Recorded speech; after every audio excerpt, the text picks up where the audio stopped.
if I could begin by asking you to give me a brief summary of your career, including some of the highlights whilst at SABMiller.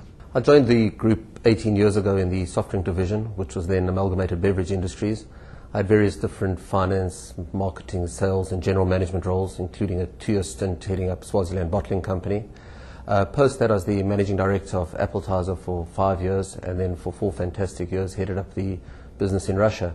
For the last 18 months I've headed up our joint venture in Australia and recently relocated to Hong Kong to head up the Asian hub. Could you briefly outline SABMiller's position in the Asia region? The Chinese business is a joint venture which we have with China Resource Enterprises, which goes back to 1994.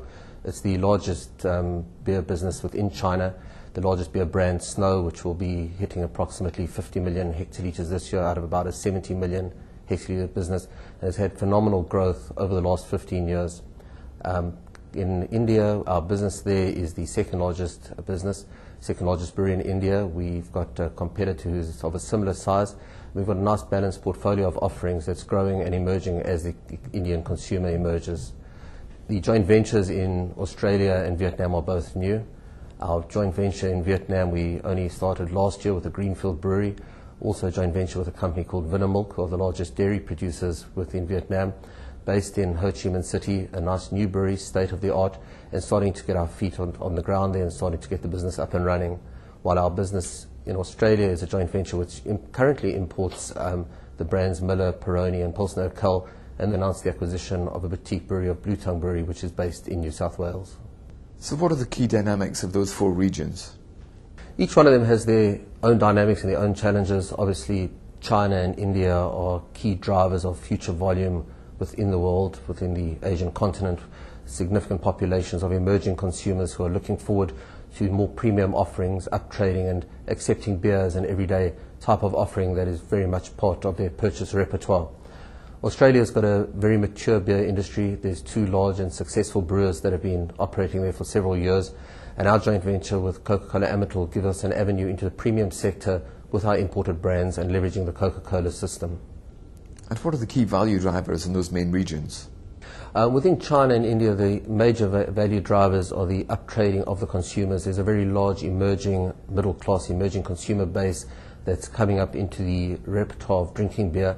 What we're finding there is that as they emerge, they move from country liquor or more traditional sources of alcohol into more premium offerings, and certainly beer is something that every day is becoming more acceptable.